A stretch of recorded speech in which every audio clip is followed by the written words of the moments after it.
our tale of the tape for this welterweight fight. The newcomer, Jake Hecht, 27 years old, 7 years younger than Rich Attonito. He is 2 inches taller. He will have a slight reach advantage. Here's Bruce Buffer. And when the action begins, our referee in charge, Josh Rosenthal.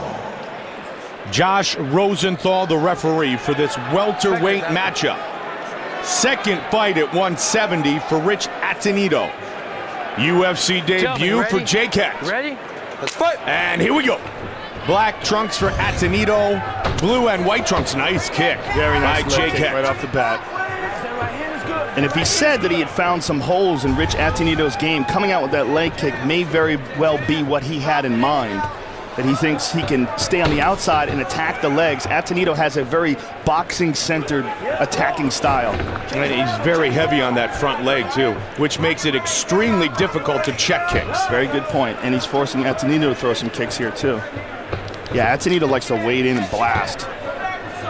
You know, and like you said, he's a savage. He's got great power. But sometimes having great power is, oh, look at that, he lands a nice right hand. It can be a disadvantage in that you rely on it so much that your technique is dependent upon that great power. And you know, Joe, we don't talk about it a lot, but the mixed martial arts stance is so interesting because you can be way high and light on your toes in a Muay Thai stance. You can be in a boxing stance like Rich is here, or somewhere in the middle if you're trying not to be taken down. You got to be very diversified with your ability to move and with your footwork. Yeah, that's a good point. And even in the boxing stance that Attonito uses, he's much more square than your traditional boxing stance. Good body kick there by Hecht. Because in boxing, you're not worried about being taken down. Exactly, and he is taken down here, and Attonito has him in half guard here. And Attonito here triangled his leg together, Mike. You see what he's doing there? Yep. He's holding Hecht in that position, and when he feels like he can get out, he will pop that leg up and over. But right now he's establishing his weight on top of Hecht, holding him in place. He's got his right leg or his right hand, in between the two legs to make sure that he can get some space if he wants to get his leg out. And now we see he triangled it again. That's a position that I call like the quarter mount, and it's not really a half guard. Oh, now he's in full guard. Good job by Hecht. Hecht, a purple belt in Brazilian Jiu-Jitsu under Kiko France, who is, by the way, a Ricardo Laborio black belt. So there's that American Top Team connection again. Ricardo, the longtime trainer, the Jiu-Jitsu master at American Top Team in Coconut Creek. Elbow by the Raging Bull. So far you can see Hecht, the way he's positioning his arms, he's looking for some sort of a submission. He's looking for arm bars or something, but he does not have a defensive guard. He's looking to attack from there. You can see by the way he pins down the forearms of Attonito that he's looking for things here. Question, yep, see?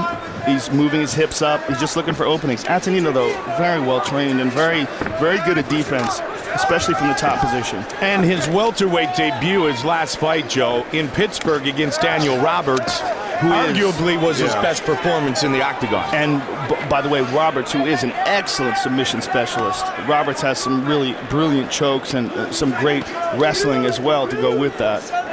And Attonito was able to handle it with relative ease. Rich Attonito fighting in the UFC for the 5th time, the debut of Jake Hecht.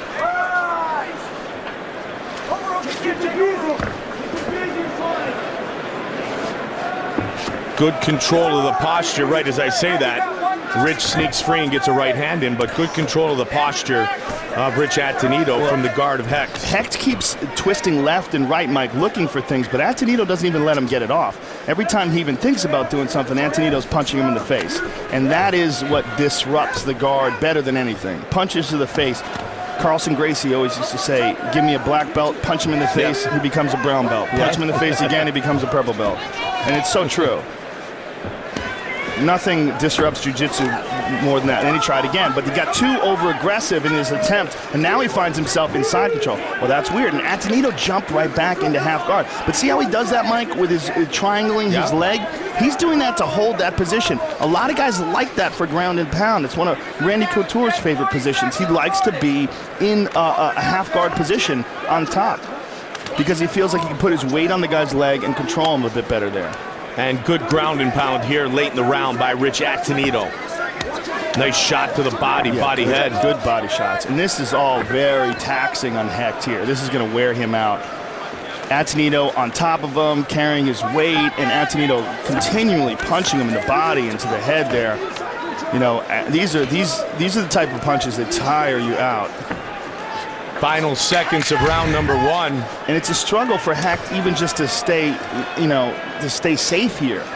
He's constantly adjusting and moving, and he's kind of given up on attacking and just defending the attack of Attonito. Rich Attonito spent over 3 minutes in that round in top position, trying to do damage on Jake Hecht. 6, 7, 8, 9, 10. Good round, okay? Look, on the ground, all he wants is your left elbow, okay? So you need to keep it busy with that. Always inside control. Head first, head leads the way, okay? On top, he's kicking a lot. So, yeah, take the leg and take him down, okay? Bro, use your jab a lot more. Now that's where he wants to be, so he's going to try to take him down. So I want more boxing and less kicks. Dude, remember, put him in the cage. You can bully him and take him down. Put him in the cage this time. Dude, that was a lot of work for him to stay in there, all right? When we are in there, open up our guard a little bit more. Yeah.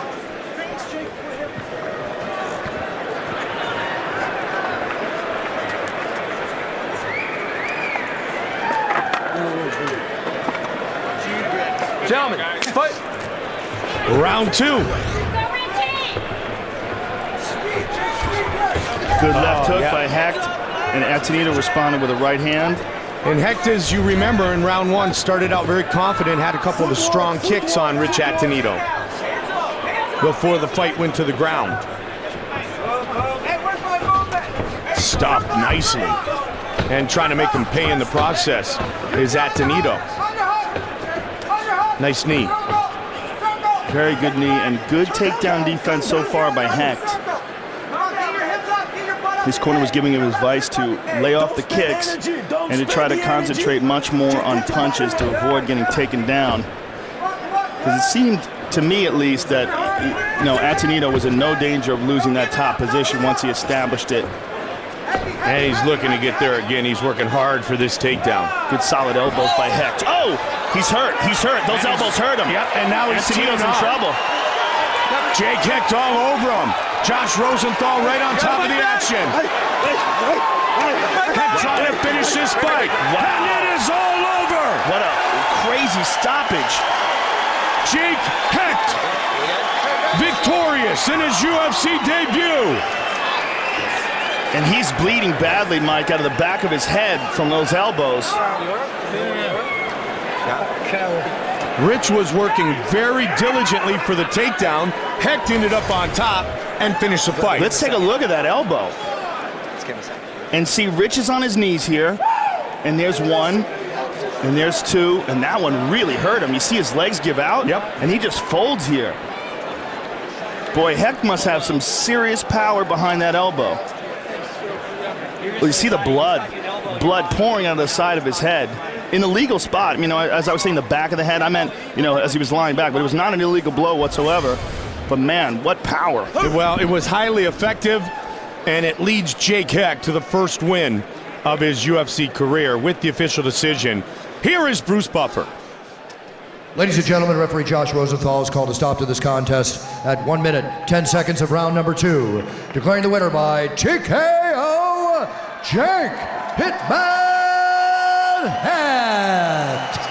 TKO victory in round 2 for the UFC newcomer Jake Hecht. All right, I'm here with the winner, Jake Hecht. First of all, Jake, congratulations. And I got to tell you, that's one of the first times I've ever seen a guy get stopped from an elbow while a guy was trying to take him down. Let's take a look at it, man. You must have some serious power in your elbow here, because Attonito was on you, trying to take you down. But you see, you hit him with that second one, and his body goes limp. I've lost a fight like that before. I fought UFC vet Shane Mills. He did the exact same thing to me, so learn from your losses, right? Learn from your losses, indeed. Listen, congratulations on a successful debut. Can't wait to see you again. Jake Hecht, ladies and gentlemen.